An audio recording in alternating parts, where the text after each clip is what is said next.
Respected honorable chief guest, principal, teachers, and all my dear friends. Today in this annual program, the topic of my speech is importance of Tawheed. Verily, Allah subhanahu wa ta'ala has created the whole world and everything in it. In order to worship Him alone, He sent the messenger to call the people to Tawheed. The noble Quran is concerned with the aqidah of Tawheed in most of its chapters and explain the harm of shirk for the individual and the society. Shirk is the reason for destruction in this life and the reason for eternal destruction in the life of the hereafter. Verily, all the messengers began their call with Tawheed, which they were commanded by Allah subhanahu wa ta'ala to convey to the people. Allah subhanahu wa ta'ala exalted in the Quran Majid, Surah Al-Anbiya, verse number 25. وَمَا أَرْسَلْنَا مِن قَبْلِكَ مِن رَّسُولٍ إِلَّا نُوحِي إِلَيْهِ أَنَّهُ لَا إِلَٰهَ إِلَّا أَنَا فَاعْبُدُونِ. We have not sent before from the Messenger sallallahu alayhi wa sallam except we inspire to him that Allah subhanahu wa ta'ala is the only one, the worthy of worship, so worship him. The Messenger of Allah subhanahu wa ta'ala, Prophet Muhammad sallallahu alayhi wa sallam, stayed in Mecca for 13 years, wherein he called his people towards Tawheed, and they called him alone, without associating anything with him. It was regarding this issue that Allah subhanahu wa ta'ala exalted in Quran Majid, Surah Al-Jinn, verse number 20. قُلْ إِنَّمَا أَدْعُو رَبِّي وَلَا أُشْرِكُ بِهِ أَحَدًا. Verily, I call to my Lord, I do not associate any partners to him at all.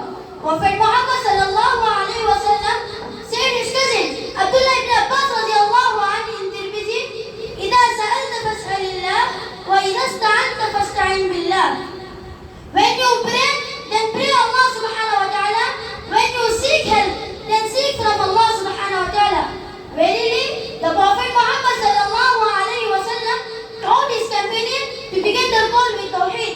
When Prophet Muhammad sallallahu alayhi wa sallam sent Malik al-Jabal radiallahu anhu to Yemen, he said, "Let the first thing you that none has the right to be except Allah subhanahu wa ta'ala." Prophet Muhammad sallallahu alayhi wa sallam said in Bukhari and Muslim, إِنَّكَ تَأْتِي قَوْمًا مِّنْ أَهْلِ الْكِتَابِ فَادْعُوهُمْ إِلَى شَهَادَةِ أَن لَّا إِلَٰهَ إِلَّا اللَّهُ. Tawheed is embodied in the testification that none has the right to be worshipped except Allah subhanahu wa ta'ala, and Prophet Muhammad sallallahu alayhi wa sallam is the messenger of Allah subhanahu wa ta'ala. At last, I pray to Allah, the Almighty, enable us to apply these manners in our life. Ameen. Wa akhiru da'wana alhamdulillahi rabbil alameen. Wassalamu alaikum wa rahmatullahi wa barakatuh.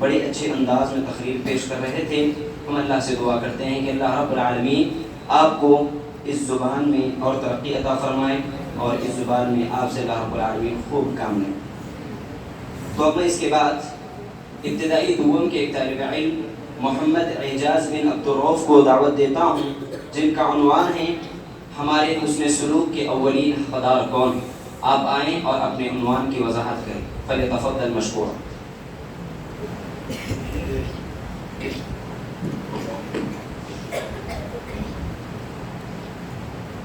السلام علیکم ورحمۃ اللہ وبرکاتہ.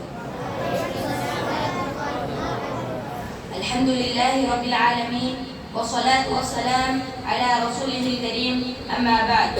قال الله تعالى في القرآن المجيد: أعوذ بالله من الشيطان الرجيم بسم الله الرحمن الرحيم واعبدوا الله ولا تشركوا به شيئا وبالوالدين إحسانا. محترم و مکرم صدر اجلاس، ناظم مدرسہ، میرے مشفق و مربی اساتذہ کرام، مہمانان اعظام اور میرے ساتھیوں، آج کی اس سالانہ مشترکہ اجلاس میں میری تقریر کا عنوان ہے ہمارے حسن سلوک کے اولین حقدار کون. محترم سامعین، یقیناً ہم انسانوں پر اللہ تبارک و تعالیٰ کی بے شمار نعمتیں ہیں جن کا شمار کرنا ہم انسانوں کے بس کی بات نہیں ہے، کیونکہ یہ عرش والے رحمان کا فیصلہ ہے. اگر تم اللہ کی نعمتوں کو گننا چاہو تو نہیں گن سکتے. اللہ تبارک و تعالیٰ کی ان بے شمار نعمتوں میں یاد رکھو والدین ایک نہایت ہی اہم اور عظیم نعمت ہے. قرآن و حدیث میں ان کا بڑا مقام و مرتبہ بیان کیا گیا ہے. ان کے مقام و مرتبے کی اہمیت کا اندازہ اس بات سے لگایا جا سکتا ہے کہ قرآن مجید میں جن مقامات پر اللہ تبارک و تعالیٰ نے ہم انسانوں کو اپنی عبادت کو بندگی کا حکم دیا ہے، وہیں پر والدین سے حسن سلوک کا بھی درد دیا ہے. جیسا کہ سورہ نساء میں اللہ تبارک و تعالیٰ کا ارشاد ہے: وَاعْبُدُوا اللَّهَ وَلَا تُشْرِكُوا بِهِ شَيْئًا وَبِالْوَالِدَيْنِ إِحْسَانًا. اللہ کی عبادت کرو اور اس کے ساتھ کسی چیز کو شریک نہ کرو اور والدین کے ساتھ حسن سلوک کرو. اسی طرح سورہ بنی اسرائیل میں اللہ تبارک و تعالیٰ کا فرمان ہے: وَقَضَىٰ رَبُّكَ أَلَّا تَعْبُدُوا إِلَّا إِيَّاهُ وَبِالْوَالِدَيْنِ إِحْسَانًا إِمَّا يَبْلُغَنَّ عِندَكَ الْكِبَرَ أَحَدُهُمَا أَوْ كِلَاهُمَا فَلَا تَقُل لَّهُمَا أُفٍّ وَلَا تَنْهَرْهُمَا وَقُل لَّهُمَا قَوْلًا كَرِيمًا وَاخْفِضْ لَهُمَا جَنَاحَ الذُّلِّ مِنَ الرَّحْمَةِ وَقُل رَّبِّ ارْحَمْهُمَا كَمَا رَبَّيَانِي صَغِيرًا. میرے پیارے بھائیوں، اللہ تبارک و تعالیٰ نے ان آیات میں 5 باتوں کا حکم دیا ہے جن پر عمل کرنا ہر مسلمان پر فرض ہے. جن سے روگردانی وہ یا قرآن سے روگردانی، قرآن سے روگردانی در حقیقت اللہ رب العزت سے روگردانی کے مترادف ہے. وہ 5 باتیں یہ ہیں: نمبر 1، فلا تقل لهما اف، انہیں اف تک نہ کہو. اف سے مراد ہر وہ قول و عمل ہے جس سے والدین کو ذہنی اور روحانی اذیت پہنچتی ہو. نمبر 2، ولا تنہرهما، اور نہ ہی انہیں جھڑکے. والدین کا مزاج بڑھاپے کی وجہ سے عام طور پر میرے بھائیوں چڑچڑا سا ہو جاتا ہے اور ان کی کسی بات پر اولاد کو غصہ بھی آ سکتا ہے. اسی لیے اللہ تبارک و تعالیٰ نے اس بات کی تاکید فرمایا کہ والدین کی باتیں برداشت کریں. نمبر 3، وَقُل لَّهُمَا قَوْلًا كَرِيمًا، جب ان سے بات کرو تو ادب و احترام کو ملحوظ خاطر رکھتے ہوئے بات کرو. نمبر 4، وَاخْفِضْ لَهُمَا جَنَاحَ الذُّلِّ مِنَ الرَّحْمَةِ، ان کے سامنے عاجزی و انکساری کے ساتھ جھک کر رہو. مفسرین کہتے ہیں جس طرح ایک چڑیا اپنے چوزوں کو اپنے پروں سے ڈھانپ کر ہر طرف سے ان کی حفاظت کرتی ہے، اسی طرح جب اولاد جوان ہو جائے اور والدین بڑھاپے کو پہنچ جائے تو ہر دم اولاد کو ان کی حفاظت میں رہنا چاہیے. نمبر 5، وَقُل رَّبِّ ارْحَمْهُمَا كَمَا رَبَّيَانِي صَغِيرًا، ان کے حق میں دعا کرتے رہنا: اے میرے اللہ، ان پر ویسے ہی رحم فرما جیسا بچپن میں انہوں نے میری پرورش کرتے ہوئے مجھ پر رحم فرمایا تھا. والدین کی نافرمانی کو اللہ تبارک و تعالیٰ نے حرام کر دیا ہے، جیسا کہ سورہ انعام میں اللہ تبارک و تعالیٰ کا ارشاد ہے: قُلْ تَعَالَوْا أَتْلُوا مَا حَرَّمَ رَبُّكُمْ عَلَيْكُمْ أَلَّا تُشْرِكُوا بِهِ شَيْئًا وَبِالْوَالِدَيْنِ إِحْسَانًا. اے محمد کریم علیہ الصلوۃ والسلام، آپ کہو کہ آؤ میں تمہیں وہ چیزیں پڑھ کر سناتا ہوں جو کچھ تمہارے رب نے تم پر حرام کر دیا ہے. یہ کہ تم اس کے ساتھ کسی کو شریک کرو اور یہ حکم دیا ہے کہ تم والدین کے ساتھ حسن سلوک کرو. حاضرین مجلس، والدین سے حسن سلوک اللہ تبارک و تعالیٰ کے نزدیک محبوب ترین اعمال میں سے ہے. جیسا کہ عبداللہ بن مسعود رضی اللہ عنہ کہتے ہیں، میں نے رسول اللہ صلی اللہ علیہ وسلم سے پوچھا: أَيُّ الْعَمَلِ أَحَبُّ إِلَى اللَّهِ عَزَّ وَجَلَّ، اے اللہ کے رسول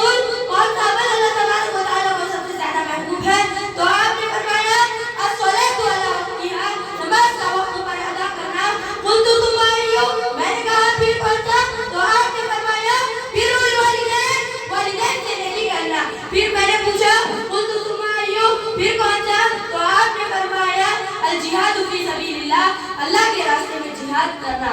والدین کی رضامندی میں اللہ تبارک و تعالیٰ کی رضامندی ہے، جیسا کہ آپ صلی اللہ علیہ وسلم نے فرمایا رضا ربی فی رضا الوالدین وسخط ربی فی سخط الوالدین۔ اللہ کی رضامندی والدین کی رضامندی میں ہے اور اللہ کی ناراضگی والدین کی ناراضگی میں ہے۔ اسی لیے رسول اللہ صلی اللہ علیہ وسلم نے والدین کی خدمت گزاری کو جہاد فی سبیل اللہ سے بھی افضل قرار دیا، جیسا کہ عبداللہ بن عمرو بن عاص رضی اللہ عنہ سے مروی ہے، ایک شخص رسول اللہ صلی اللہ علیہ وسلم کی خدمت میں حاضر ہوا، پھر آپ سے جہاد میں شریک ہونے کی اجازت طلب کی تو آپ نے فرمایا الک ابوان، کیا تیرے والدین زندہ ہیں؟ اس نے کہا ہاں اللہ کے رسول میرے والدین زندہ ہے۔ تو پھر رسول اللہ صلی اللہ علیہ وسلم نے فرمایا ففیہما فجاہد، بس ان کی خدمت کر کے جہاد کر۔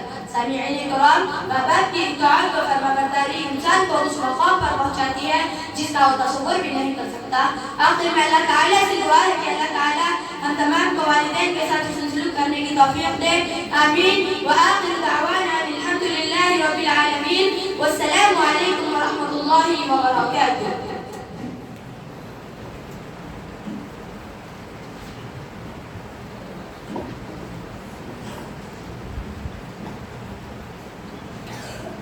جزاک اللہ خیر و احسن الجزا۔ ماشاء اللہ، ہمارے حسن سلوک کے اولین حقدار کون، اس کی وضاحت کرتے ہوئے انہوں نے ہمارے سامنے یہ بات آشکار کی کہ ہمارے حسن سلوک کے سب سے زیادہ حقدار ہمارے والدین ہیں۔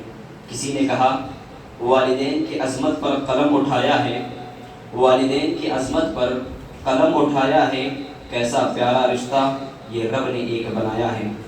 تو چلیے اب میں اس کے بعد آپ کے سامنے عصر حاضر اور مسلم نوجوان اس عنوان پر خطاب کرنے کے لیے شعبہ حفظ کے طالب علم عبدالرافع بن نجم الدین کو اس شعر کے ساتھ مدعو کرتا ہوں۔ کام ہے میرا تغیر، نام ہے میرا شباب، کام ہے میرا تغیر، نام ہے میرا شباب، میرا نعرہ انقلاب و انقلاب و انقلاب۔ فلیتفضل مشکورا عبدالرافع۔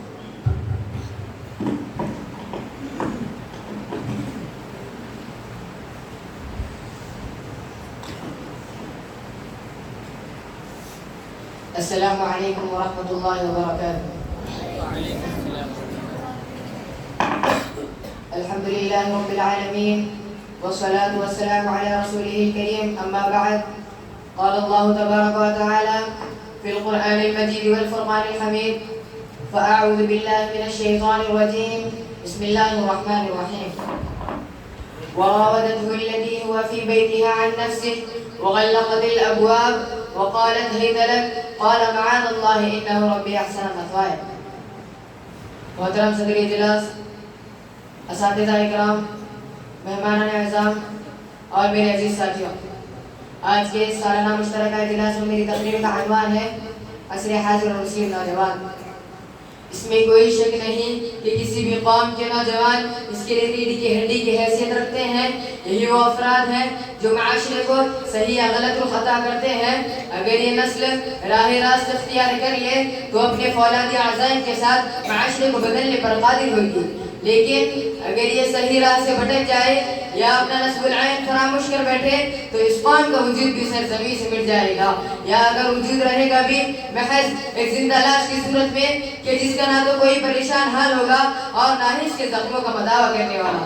یہی وجہ ہے کہ اسلام نے امت کے اس عظیم سرمایہ کی حفاظت کی تلقین فرمائی ہے اور نوجوانی کے مرحلے پر خاص طور سے توجہ دیتے ہوئے نبی کریم صلی اللہ علیہ وسلم نے فرمایا ان اللہ لا يعجب من الشاب الذي ليس له صبوة، یعنی اللہ تعالیٰ ایسے نوجوان پر تعجب کرتا ہے کہ جس کے اندر کوئی انحراف یا کجی نہیں ہوتی، یعنی اللہ تعالیٰ کے نزدیک پاک باز اور اعلیٰ سیرت کا حامل نوجوان نہایت پسندیدہ ہے۔ محترم سامعین، اسی طرح قیامت کے دن جن چار چیزوں کے بارے میں سوال ہوگا جن کا جواب دیے بغیر بندہ اپنی جگہ سے ایک ہی چیز بھی رہ سکتا، ان میں سے ایک سوال یہ بھی ہوگا وعن شبابہ فیما ابلا، جوانی کے قیمتی اوقات کہاں گزارے۔ اسی لیے نبی کریم صلی اللہ علیہ وسلم نے مسلم نوجوانوں کو یہ نصیحت فرمائی وشبابک قبل حرمک، بڑھاپے سے قبل جوانی کو غنیمت جانو۔ دوسری طرف نیک اور عبادت گزار نوجوانوں کے بارے میں یہ خوشخبری سناتے ہوئے فرمایا گیا سبعۃ یظلهم اللہ فی ظل يوم لا ظل إلا ظله ومنهم شاب نشأ في عبادة الله تعالى. یعنی قیامت کے دن 7 خوش نصیبوں کو عرش الہی کا سایہ نصیب ہوگا. اس دن جب عرش الہی کے سوا کسی چیز کا سایہ نہ ہوگا, اور ان میں سے ایک وہ نوجوان ہوگا جس نے اپنی جوانی عبادت الہی میں گزاری. محترم سامعین, مسلم نوجوانوں کی سب سے بڑی ذمہ داری تزکیہ نفس اور اصلاح ذات ہے. یاد رکھیں کہ ایک نوجوان ذاتی طور پر پاک و صاف اور عیب سے مبرہ نہ ہوگا, وہ سماج اور معاشرے کے لیے قابل خدمت انجام نہیں دے سکتا. مسلم نوجوان کو اپنے اخلاق ایسے بنانا ہوگا کہ اس کے اخلاق کی گواہی خود اس کی ذات دے, برائیوں سے دور رہے اور ہر فحش کام سے اجتناب کرے. اس سلسلے میں اس کے سامنے حضرت یوسف علیہ السلام کا اسوہ ہونا چاہیے کہ جن کے بارے میں کہا گیا وراودته التي هو في بيتها عن نفسه وغلقت الابواب وقالت هيت لك قال معاذ الله انه ربي احسن مثواي. محترم سامعین, نوجوانوں کی دوسری بڑی ذمہ داری دعوت الی اللہ ہے. یہی وہ مشن ہے جو ہر مسلمان پر بحیثیت مسلمان واجب ہوتا ہے اور کسی بھی طرح اس سے فرار ممکن نہیں. ارشاد باری تعالیٰ ہے کنتم خیر امۃ اخرجت للناس تأمرون بالمعروف وتنہون عن المنکر وتؤمنون باللہ.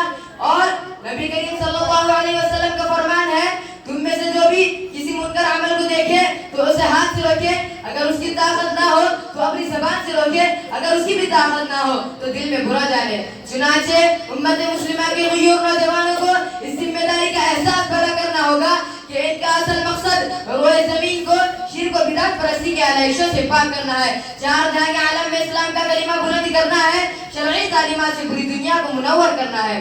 قرآن مجید میں اللہ رب العالمین نے اصحاب کہف کا تذکرہ کرتے ہوئے فرمایا انہم فتیۃ آمنوا بربہم, کہ وہ لوگ تھے جو اپنے رب پر ایمان لائے اور اسی ایمان کی راہ میں انہوں نے مدت و غار کی تاریکیوں میں رہنا گوارا کیا. محترم سامعین, علامہ اقبال نے کچھ اس طرح نقشہ کھینچا وہ جس کے جوانوں میں خودی صورت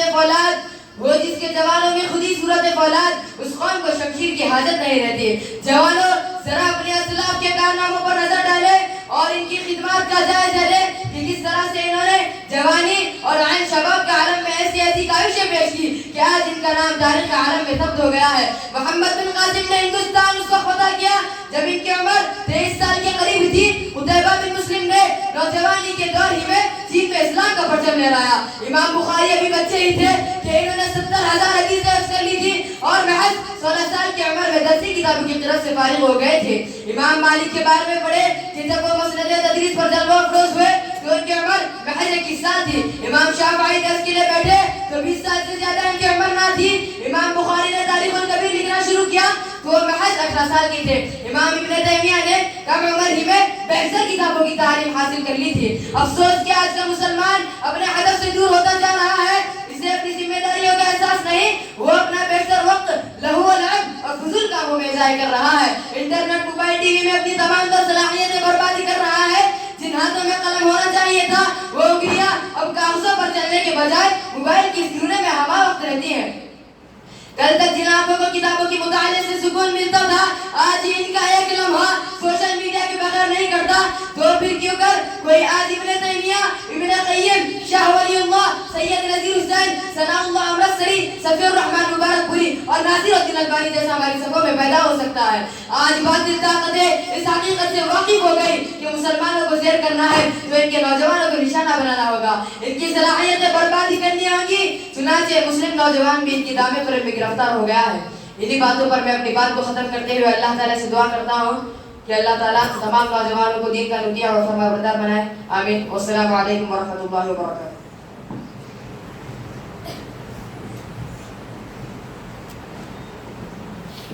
ماشاء اللہ, بارک اللہ. موصوف نے نوجوانوں کے حوالے سے بڑے ہی نرالے انداز میں خطاب فرمایا.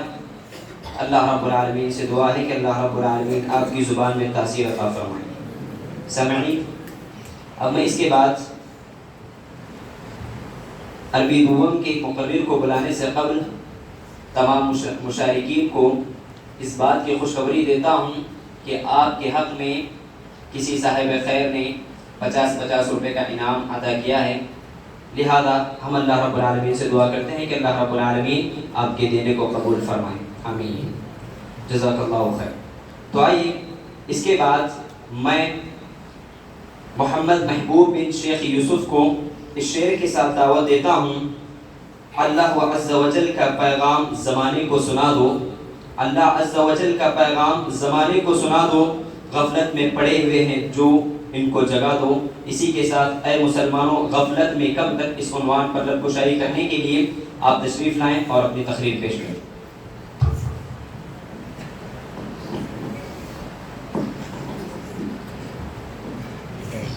السلام علیکم ورحمۃ اللہ وبرکاتہ۔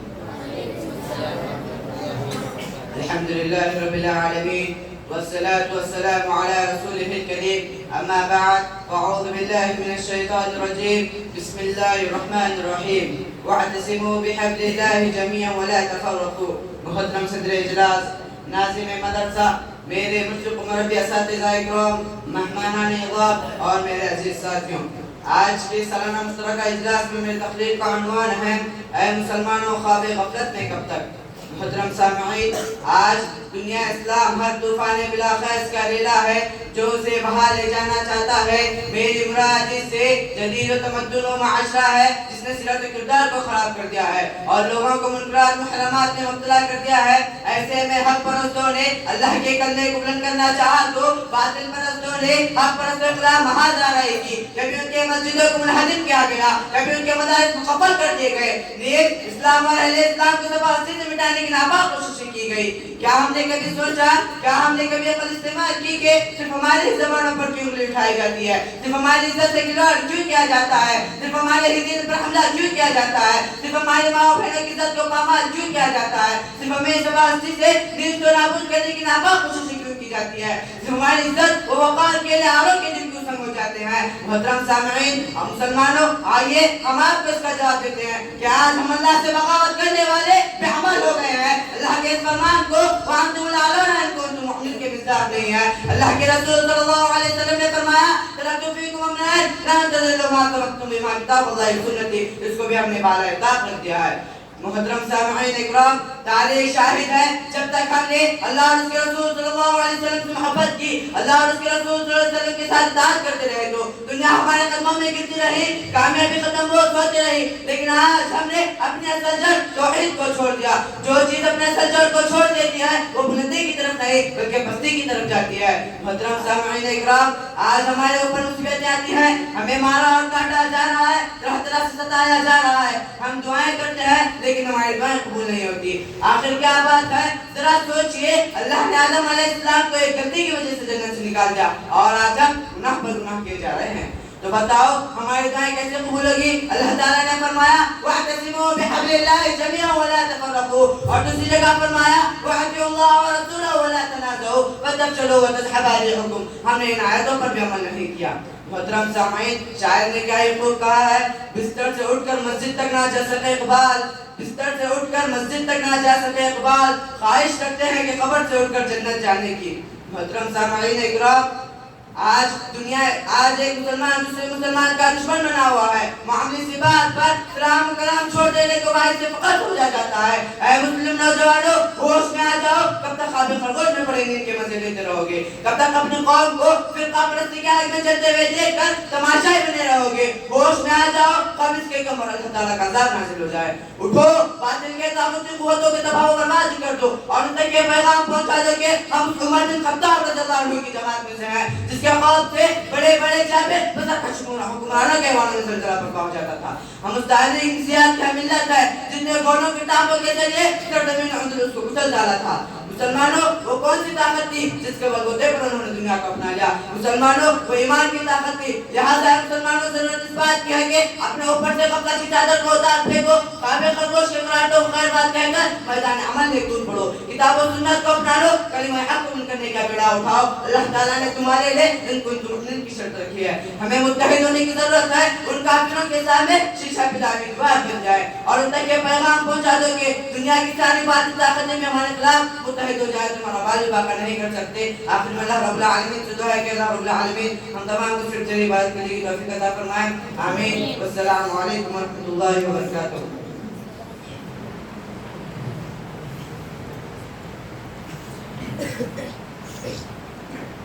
جزاک اللہ خیر و احسن الجزا۔